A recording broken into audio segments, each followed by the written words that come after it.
Masters of Ceremony, Mr. Novell Dixon. Chairman of the Board of Governors, Mr. Lawrence Johnson, and other members of the school board. Principal, Mr. Stanford Davis. Vice Principal, Mrs. Pauline Brown Hanley. Representatives of past students and Parent-Teacher Association, other distinguished guests, teachers, parents, well-wishers, and most importantly, my fellow graduates. Pleasant afternoon. No, don't tell me afternoon good. Pleasant afternoon. As our theme states, reflection, excellence in motion. I reflect on where it all began. My mind takes me back to first form. We walk through these gates feeling grown and well put together. The girls proud in our long and oversized tunics that were more like gowns, while the boys came in their oversized pants and fresh low cuts you could practically see their scalp. But deep down, every one of us was nervous. One of our earliest moments was sitting outside the classroom, enjoying what we thought was freedom. Then we heard that unforgettable call from Mr. Lilly, or the sudden shouts of, "Vibia come, Vibia come," that made everyone who couldn't make it to PE on time became instant Olympic sprinters. Seconds later, we were all back inside our classrooms, books open, and acting innocent. And of course, there were the teachers who said, "One are the worst set of students we ever see." But after 5 years, we realized everybody them tell that. As I turned the mirror a little further in a clockwise direction, I see us in grade 8. By then, we weren't the new students anymore. We had finally learned our way around the school and maybe just became a little too comfortable. Comfortable enough to engage in a little fun. The legendary water war, where no one knew who threw the first splash, yet somehow, 5 minutes later, the corridors became battlefields. People who swore they wanted no part of it suddenly found themselves running for cover, such as TK, who had one unforgettable fall that had everyone screaming, even me, and all I did was heard about the incident. Then there were school events that somehow had their way into turning into our little disco room. There was always one person making sure the vibe never died. Right, Daniel? It didn't matter what the occasion was. The music would start, and people who said, "Me not dance today," somehow ended up in the middle of the dance circle. As I tilt the mirror by 90 degrees, I visualize us in grade 9. The lunches served at this point actually started to satisfy our hunger, as we would call it, full with belly. The cooks started to share way more food than they used to in second form. The box them used to half empty. Now they are overflowing. They even started to take in orders. You would hear, "Miss, leg on tie." "No, miss, bake alone." But majority of the time you would hear, "Bake done."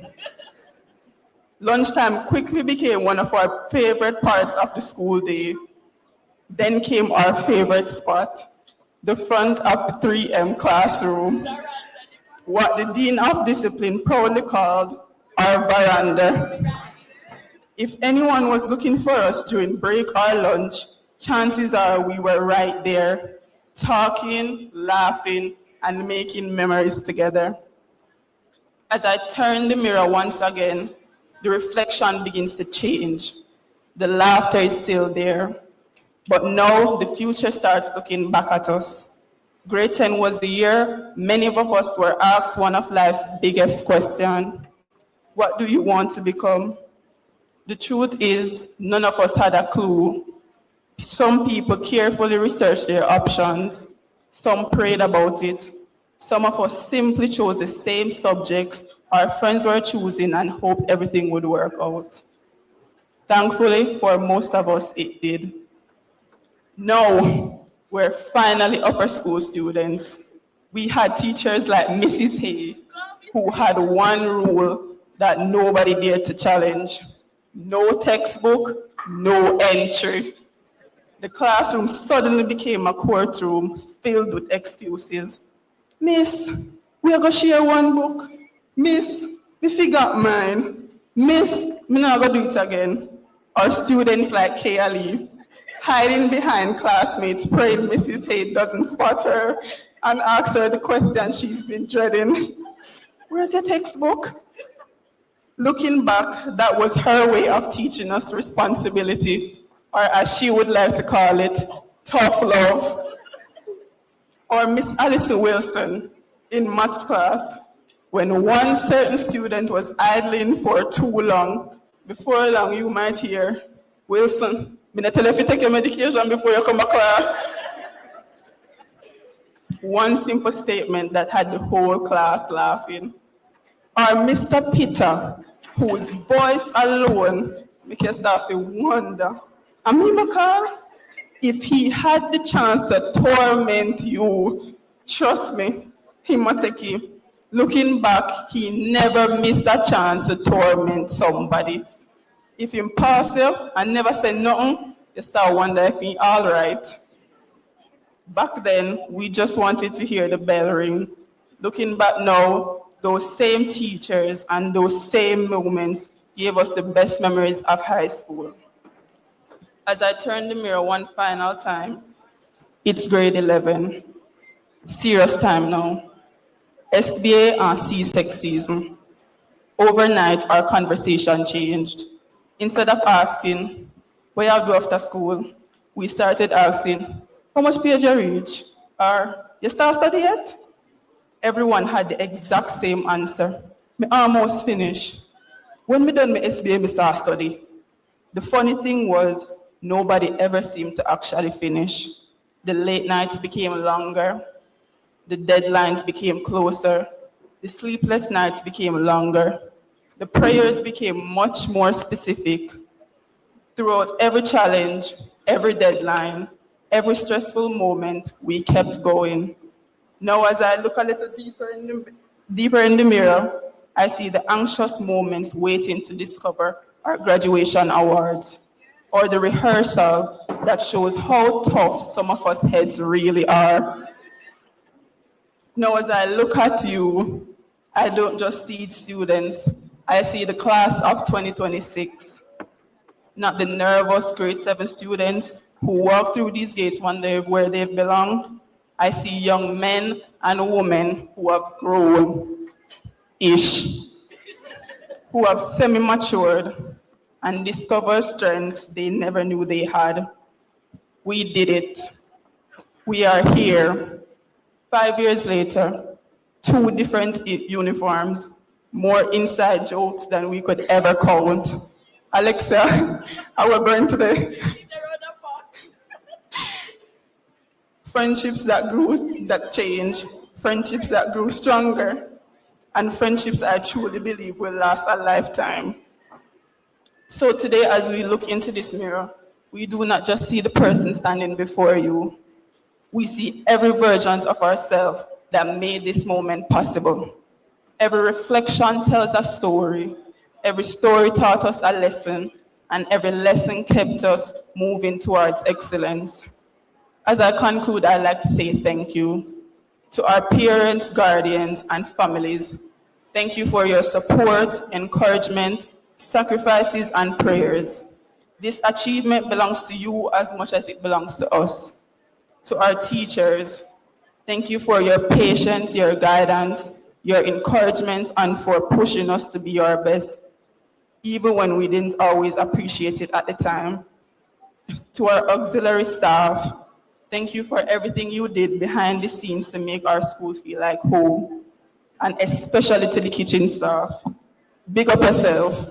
And thank you for serving us with care every single day and giving us that specific part of the chicken.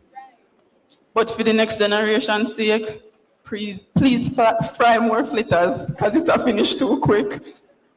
To our administrative staff, thank you for your dedication, support, especially to Miss Ennis, who is like a friend to us all. To my fellow graduates, thank you for the memories, friendships, and shared experience. Together we laughed, learned, struggled, succeeded, and occasionally borrowed pens we had no intention of returning. The bonds we formed will remain with us long after today. And most importantly, thank you to God, whose grace, guidance, and countless blessings carried us throughout every challenge and made this day possible. As I reflect today, let us remember these past 5 years have been much about exams or grades. They have been about discovering who we are, building friendships, overcoming challenges, and creating memories that will last a lifetime. As we prepare to step beyond the gates of Mayday High School, let the words from Greatness by Masika inspire us. Because greatness running in my blood, and greatness running in each and every one of our blood in here. So as we stand at this threshold, let us never forget that we are born with potential, and the greatness is ours to pursue as we move forward. So wherever life takes us next, let us move forward with confidence, continue to strive for excellence, and always live by the words that has guided us throughout our time here. Only the best is good enough. Congratulations, class of 2026.